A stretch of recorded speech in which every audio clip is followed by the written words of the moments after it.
Okay, it's time to talk about hummingbird feeders. The hummingbirds are coming. I'm making this on April 18th, and hummingbirds have already shown up in my part of the country. But if you're further south, Southern California, Arizona, they've been there a while. Then they're all the time probably. And maybe if you're further north in Oregon or Washington, they'll just be coming anytime. So here's some pointers about hummingbird feeders. A lot of people buy a lot of stuff they don't need. And so first off, you don't need to buy the red colored nectar in the stores. Way too expensive. You can make your own very simply. It's just a mix of sugar and water. Do not use honey. Honey will gum up everything. I know it sounds more natural, but it actually is bad for the birds. They've proven that. So just use regular table sugar stirred into water, and the proportions you'll see everywhere is 1 part sugar to 4 parts water. And that totals 5 parts. Some people get confused, but that means you'll have 5 parts, 4 parts water, 1 part sugar. But actually, a lot of people I know, and I've started to do this more, I do it more 3 to 1 because the birds seem to like that better. And but for what it's worth, that's what you see everywhere is 1 to 4.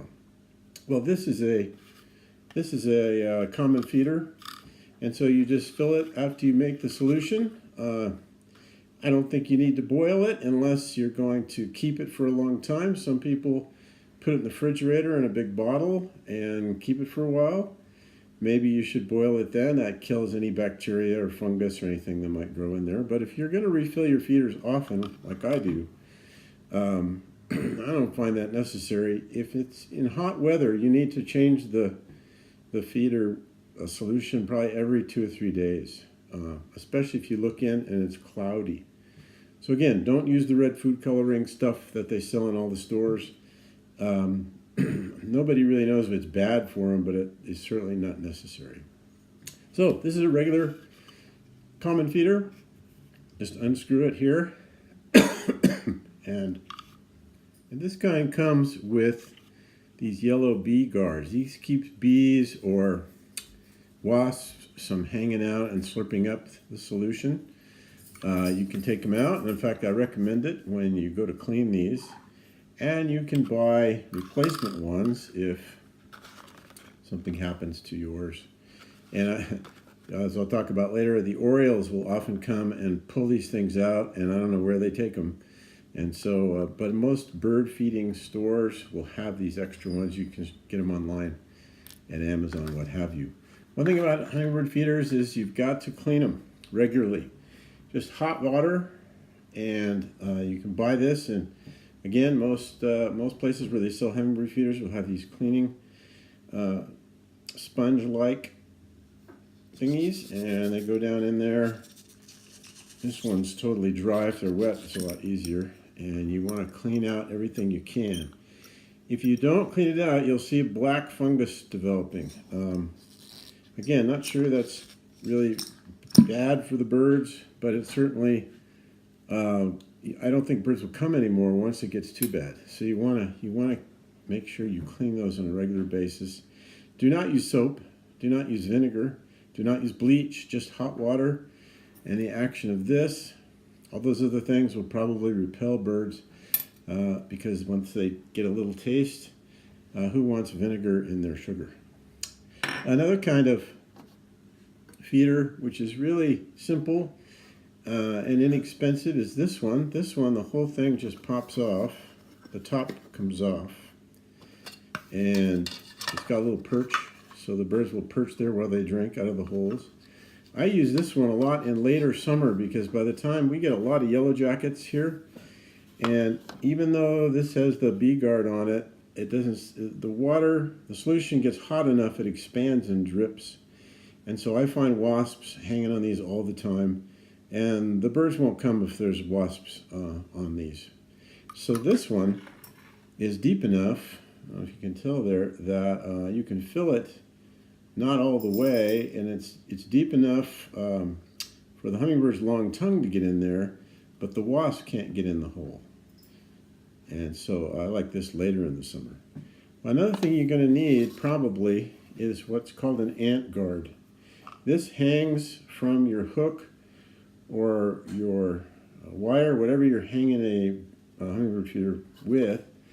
You just put it on like this so that it pops open from the bottom. Well, so you just attach the hummingbird feeder like so and hang it like this from wherever you're going to hang it. The ants, if they get onto the wire or string up above, which they do all the time where I live, they come down in here, and up in here there's actually kind of an insecticide thing, but they can't navigate that, and so they won't get down into your feeder. You got to check this kind of a feeder regularly, because if bugs or other insects get down in there, the birds won't come. The bugs start to deteriorate and rot, and the birds don't like it. Here's another kind of fun feeder. It's a window feeder that clings to your window with suction cups, and so it comes with suction cups that you put in this little hanger thing, and you put it on your window, and then you have this feeder here. It's clear on the bottom, and it's got two places for the birds to feed. And I like this feeder a lot because I can stick it to my window, and then if I put it up above high enough, I can actually see their tongue and get feeding while they're doing that. It's pretty interesting to watch. Now, a couple of things about this feeder though. When you put on these suction cups on the window, trick is first clean your window very thoroughly. Use Windex or soap and water, whatever you have, and let it dry. Make sure your window is very clean and very dry. And then when you put the suction cups on, make sure your fingers are clean, and just do this. Do this for about a minute. You get natural oils from your fingers on there, and then when it sticks to the glass, it will just stick much better, and you won't come back and find your feeder on the ground broken, because it's only plastic, and if it's above cement, it'll break. One thing about this too, it comes with a little cleaning brush, so you can clean the ports, the feeding ports there. And it also comes with these little inserts that you can put inside over the nipple of inside there. It's going to be kind of hard to see this way, but deep inside you might be able to see a bit there. And that'll keep insects. Sometimes I get really small little wasps that'll get down in here, and they get down in the solution and die, and then again it repels the hummingbirds. So if you have those little insects that seem to get in there, these are a good thing to do. And again, clean this out regularly with just hot water and that brush. This is just a great all-purpose brush for cleaning hummingbird feeders. Just a couple of short points. There's all kinds of feeders out there. If you go to the store, you'll see all kinds of shapes and sizes. I don't think the birds care. They're attracted to the color of the red, and they all have enough red, and usually red or pink on them, that they will attract the birds. That's why you don't need the red food coloring. The other thing is, if you do boil the water, or sometimes I just heat it in the microwave just a little bit. It helps the sugar dissolve in it. You stir it up. Don't put it out hot. Let it cool. So I'll put it back in the refrigerator. That's probably a no-brainer, but just in case some people are in a hurry, you don't want to put hot sugar water in this and stick it out there. For one thing, it might leak, but also again, you don't want to repel the birds. The birds are smart in the sense that they learn what is a good source of food, and if you have food that is spoiled or too hot or it's got vinegar in it, they'll learn not to come back, and that of course is not what you want.